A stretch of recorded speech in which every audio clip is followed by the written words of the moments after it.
আমরা কথা বলছি ইসরায়েলের সেই বিখ্যাত আকাশ প্রতিরক্ষা ব্যবস্থা বা এয়ার ডিফেন্স সিস্টেম নিয়ে, যেটা কিনা ব্যালিস্টিক মিসাইলের মতো বড় বড় হুমকি থেকে সুরক্ষা দেয়।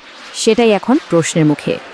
বিভিন্ন রিপোর্ট থেকে যেটা জানা যাচ্ছে তা হলো, গত ১৬ দিন ধরে যে যুদ্ধটা চলছে তার ফলে ইসরায়েলের ডিফেন্স সিস্টেম, বিশেষ করে তাদের মিসাইল ডিফেন্স সিস্টেম, সাংঘাতিক চাপের মধ্যে আছে।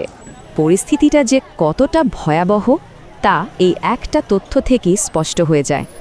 American news outlet Semafor report করেছে যে ইসরায়েল সরাসরি যুক্তরাষ্ট্রকে জানিয়েছে যে তাদের ব্যালিস্টিক মিসাইল ডিফেন্স সিস্টেমে মারাত্মক ঘাটতি দেখা দিয়েছে। এটা কিন্তু তাদের প্রতিরক্ষা ব্যবস্থায় একটা বিরাট ফাঁক তৈরি করেছে। আর এই ডিফেন্সের সংকটটা ঠিক এমন একটা সময় তৈরি হয়েছে যখন ইসরায়েল তার দুই আঞ্চলিক প্রতিপক্ষ মানে ইরান আর লেবাননের সাথে একটা বড়সড় সংঘাতে জড়িয়ে আছে। সহজ কথায় বলতে গেলে, যখন ইসরায়েলের উপর আক্রমণের ঝুঁকি সবচেয়ে বেশি, ঠিক সেই সময়েই তাদের প্রতিরক্ষার ঢালটা সবচেয়ে দুর্বল।